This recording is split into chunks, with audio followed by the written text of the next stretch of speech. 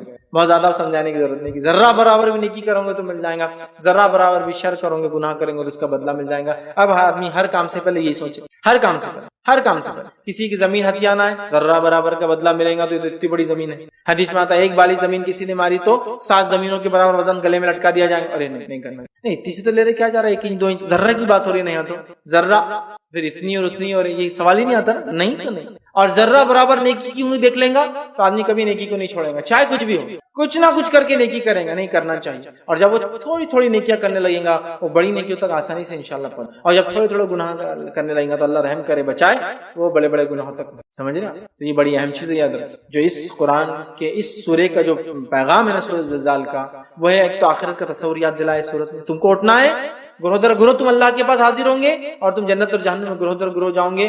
یہ بات کو یاد رکھو جو اس کا اصل کنکلوژن ہے سورت کا. جس نے ذرہ برابر بھی نیکی کی ہوں گی دیکھ لیں گا, جس نے ذرہ برابر بھی شر کیا ہوں گا دیکھ لیں گا. تو ہمیں چاہیے ہم ہر معاملے میں احتیاط کریں اور یاد رکھیں جن چیزوں کو کبھی کبھار ہم چھوٹا سمجھ کے کرتے ہیں نا, یہ جنت جانے اور جہنم جانے کی وجہ بن جاتی ہے. آئیے 2 مثالیں دیتا ہوں. صحیح بخاری کی روایت ہے, ایک شخص راستے سے جا رہا تھا, اسے پیاس لگی تھی. اس نے ایک کنواں دیکھا, کنویں میں پانی بڑا نیچے تھا. وہ اتنا پیاسا تھا کہ اس کا منہ کھل گیا تھا پیاس کی وجہ سے. ہوتا ہے نا آدمی جب پیاسا ہے تو زبان باہر نکالتا ہے, ہانپتا ہے تاکہ کچھ ٹھنڈک ملے. اس نے پانی نیچے تھا, وہ اندر اترا کنویں میں, پانی پیا, چونکہ اس کو ڈول نہیں تھا, پانی کھینچنے کا کوئی طریقہ نہیں تھا.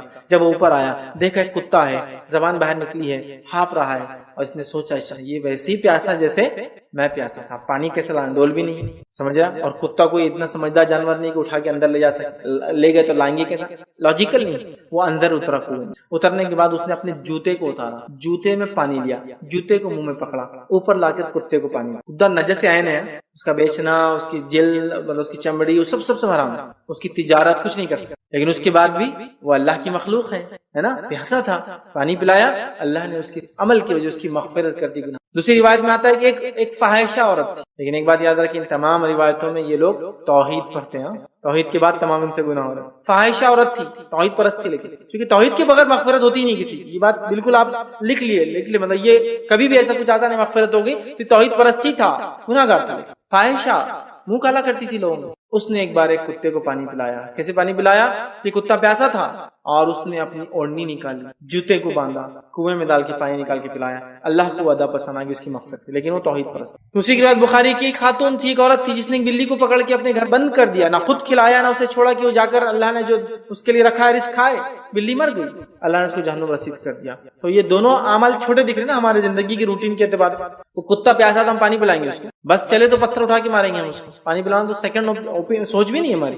دیکھیے وہ نجس عین ہے لیکن اللہ کی مخلوق ہے, نجس عین ہے اللہ کی مخلوق, ٹھیک. اور اگر کوئی چھوٹا جانور ہو, ہمارے بچے اس کے ساتھ کھلواڑ کر رہے ہو یا بند ہو, ہماری کوئی فکر ہی نہیں ہے. آپ دیکھیے محلوں کے اندر بچے کتوں کے بچوں کو چھوٹے جو ہوتے ہیں, بلی کے بچوں کے بے دردی سے مارتے ہیں, چوزوں کو لالا کے کیسا ان کی گردنیں توڑتے ہیں, اور آپ بھی خوشی سے لا کے 2-2.5 روپے 5 روپے کا چوزا دے دیتے ہیں. مارنے تو اس کو ماریں گے تو میں زندہ رہوں گا اس لیے کہ سکون نہیں لینے دیں گے, آپ چھوڑ دیتے ہیں. لیکن معمولی چیز نہیں ہے. بلی کو پکڑ کے اپنے گھر بند کر دیا, بلی خود کچھ نہیں کھا سکی, اس نے خود کچھ نہیں کھلایا, جہنم میں چلے گئی. تو ایک جانور کی موت کے جہنم میں جا رہا ہے, معمولی مت سمجھو. کسی عمل کو ہم کبھی بھی کیا ہے چھوٹا سمجھ کے نہیں چھوڑنا چاہیے. ہر بار کوشش کرے, ہو سکتا ہے چھوٹا عمل اللہ مغفرت کا ذریعہ بنے, یہ تھوڑا سا صدقہ شاید ذریعہ بن جائے, یہ تھوڑا سا معاملہ بڑے بڑے اعمال ہو سکتا ہے ایک طرف لے جائے, چھوٹا عمل ہی مجھے جنت کی طرف لے جانے والا بنا. تو اللہ نے اس سورت کا جو کنکلوژن ہے, تھوڑا بھی اگر کسی نے خیر کیا ہوگا تو دیکھ لیں گا, اور تھوڑا بھی اگر شر کیا ہوگا تو دیکھ لیں گا. اگر اس بات کو ہم سمجھ جائیں انشاءاللہ تو ہماری زندگی بدلنے کے لیے 2 آیتیں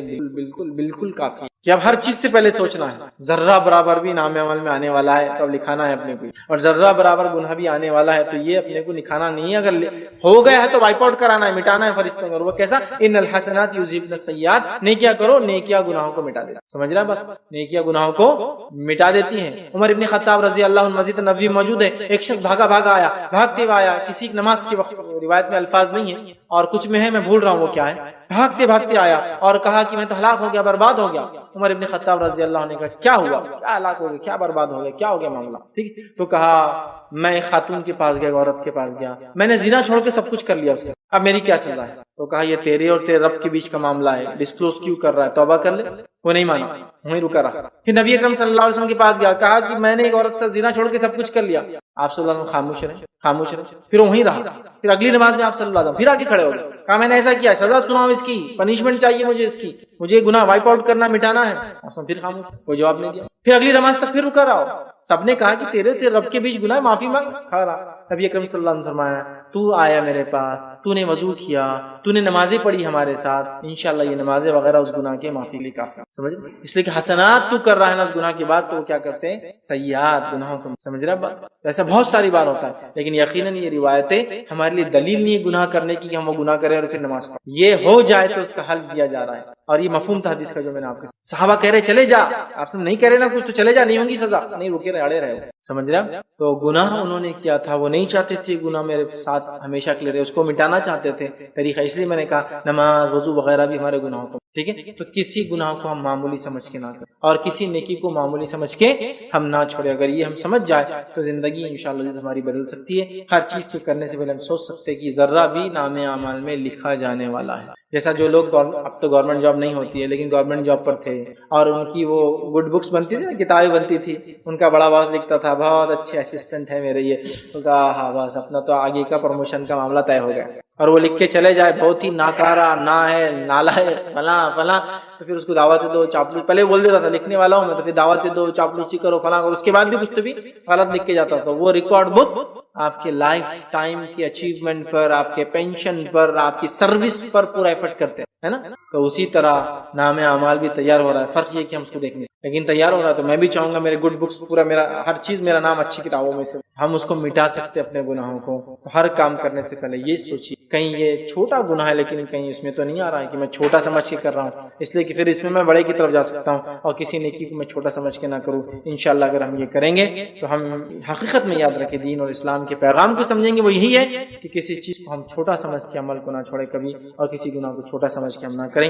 یہ چند باتیں جو اس صورت کے اندر بیان کی گئی. سب سے پہلے آخرت، اس کا منظر ہم نے دیکھا. اس کے بعد ہم نے دیکھا کہ زمین ہمارے خلاف گواہی دینے والی ہے. اس کے بعد ہم نے دیکھا لوگ گروہ در گروہ گروپس کے اندر جو ہے جنت اور جہنم کی طرف جائیں گے اور حساب و کتاب ہوں گا. اور پھر ہم نے دیکھا اللہ تعالیٰ نے بات بیان کی کہ جس نے تھوڑی بھی خیر کا کام کیا وہ دیکھ لیں گا اور تھوڑا بھی شر کا کام کیا ہوگا وہ دیکھ لیں گا. میں اپنی بات کو اسی پر ختم کرتا ہوں. اللہ تعالیٰ سے دعا کہ اللہ سبحانہ تعالیٰ ہم تمام کو جو ہے خوب سے خوب نیکیاں کرنے کی توفیق عطا فرمائے اور ہر قسم کے گناہ سے اپنے آپ کو بچانے کی توفیق عطا فرمائے. اللہ سبحانہ تعالیٰ ہم تمام کے حق میں جو ہے لوگوں کو گواہی دینے والا بنائے، چیزوں کو گواہی دینے والا بنائے. اور اللہ سبحانہ تعالیٰ ہمیں روز قیامت نیکوکاروں کی مجلس محفل میں اور ان کی صحبت کے اندر رکھے. جب تک ہمیں زندہ رکھے اسلام اور ایمان پر زندہ رکھے. خاتمہ ہمارا ایمان پر ہو.